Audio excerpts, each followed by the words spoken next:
Hey everyone, it's me, your instructor, Andrew Voss here, and I'm introducing you today to a concept that I'm really excited about, which is Newton's laws of motion and how they are applied to rocket flight. So let's get started. So to get us started, we're talking about what a force is, because the forces govern the motion of objects through our universe, and especially our favorite object, the rocket ship.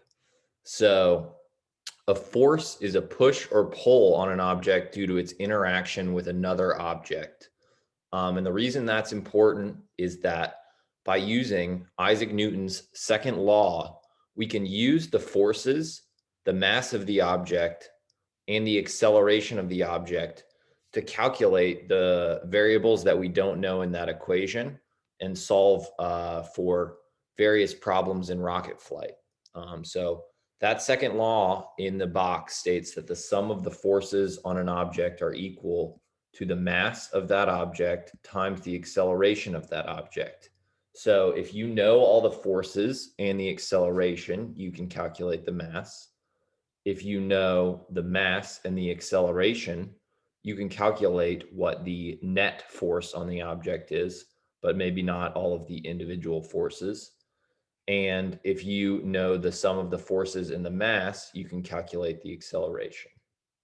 So in shorthand notation, here you can see that the sum of the forces is equal to ma.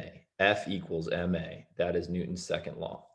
And it's important to remember that the forces have both values and directions. So opposing forces can cancel each other out, and you'll end up subtracting those forces. We'll show an example of that here.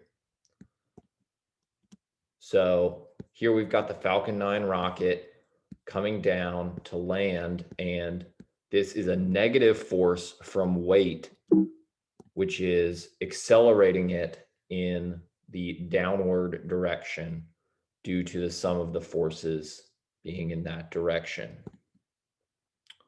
But there's also a positive force, the aerodynamic drag, which reduces the acceleration.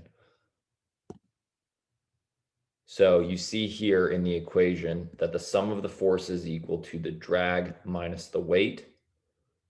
The drag minus the weight then, when plugged into Newton's second law, is equal to the mass times the acceleration. If we wanted to solve for the acceleration here, it would be equal to the drag minus the weight divided by the mass. These drag and weights forces are the two forces that we have drawn on the image here. And those are forces that act on the rocket that we'll get to later.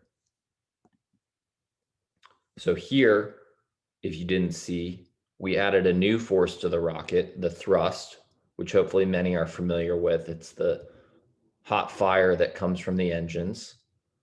And that changes the acceleration to be in a new direction, in the direction of the thrust, because the thrust force is so great. So you could rewrite the equation that the sum of the forces is equal to the thrust plus the drag minus the weight.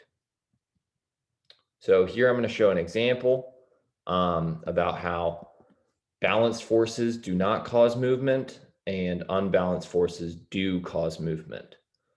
So we're going to start with a book on a table, Physics Volume 1, and define our frame of reference, which is just our coordinate systems here.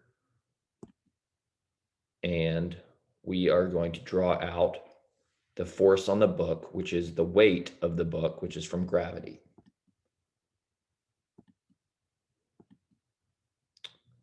Now the table also exerts a force on the book, which is the reaction force from the table. And that is Newton's third law, that for every action, there's an equal and opposite reaction. So here in this situation, the book is at rest. The sum of the forces is equal to the force from the table minus the weight of the book. So the sum of the forces in the y direction is equal to the mass times the acceleration. The acceleration is 0 because the book is at rest. So the sum of the forces in the y direction are equal to 0. Now, if we look at the sum of the forces as the force of the table minus the weight of the book, we can say, therefore, that the force from the table is equal to the weight of the book. For every action, there is an equal and opposite reaction. That's Newton's third law. Now, in this new example, we're going to push the book with our hand. So we have this physics book on the table in the same situation, but now apply a force from the hand to push it along the table. So what's going to happen in this situation? In the y direction, the sum of the forces are still 0, but in the x direction, the unbalanced force from the hand that doesn't have anything to react against it will accelerate the book in the positive x direction. Now here we have a new example. The Falcon 9 grasshopper at the peak of its hover hop test. So it's not moving up or down here. It's climbed up to this height and is just hovering at this steady altitude. So what are the two forces acting on it here, and what can we say about that? First, we have the thrust from the engines, and we have the weight, which is pulling the rocket down. But since the rocket is hovering and not moving or accelerating up or down, what can we say about the weight and the thrust? Because there's no movement, the thrust and the weight are equal. So this is how you can apply Newton's laws of motion and the relationships between balanced forces and unbalanced forces to a simple rocket problem. So there are three primary forces acting on a rocket during flight that are very important for determining how the rocket's going to fly throughout its mission. There are two that are independent of motion. Those are the weight, which is due to gravity, and the thrust, which is generated by the engine, and that accelerates the rocket through the air and through outer space. The aerodynamic forces due to motion are proportional to the direction you're moving in and how fast you're moving through it, or the velocity. We'll get more on that later. So going back again, remember the three main forces on the rocket are the weight, the thrust, and the drag. The weight and the thrust are independent of the direction you're moving in and how fast you're moving, but the drag is proportional and highly proportional to your velocity, which is how fast you're moving.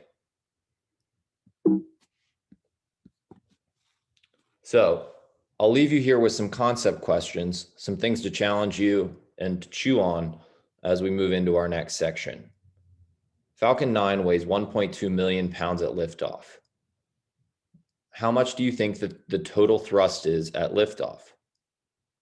What would the drag be at liftoff? And if you know those values, can you calculate the acceleration at liftoff, and how? Now, is that acceleration after liftoff going to increase, decrease, or stay the same from there? Thanks.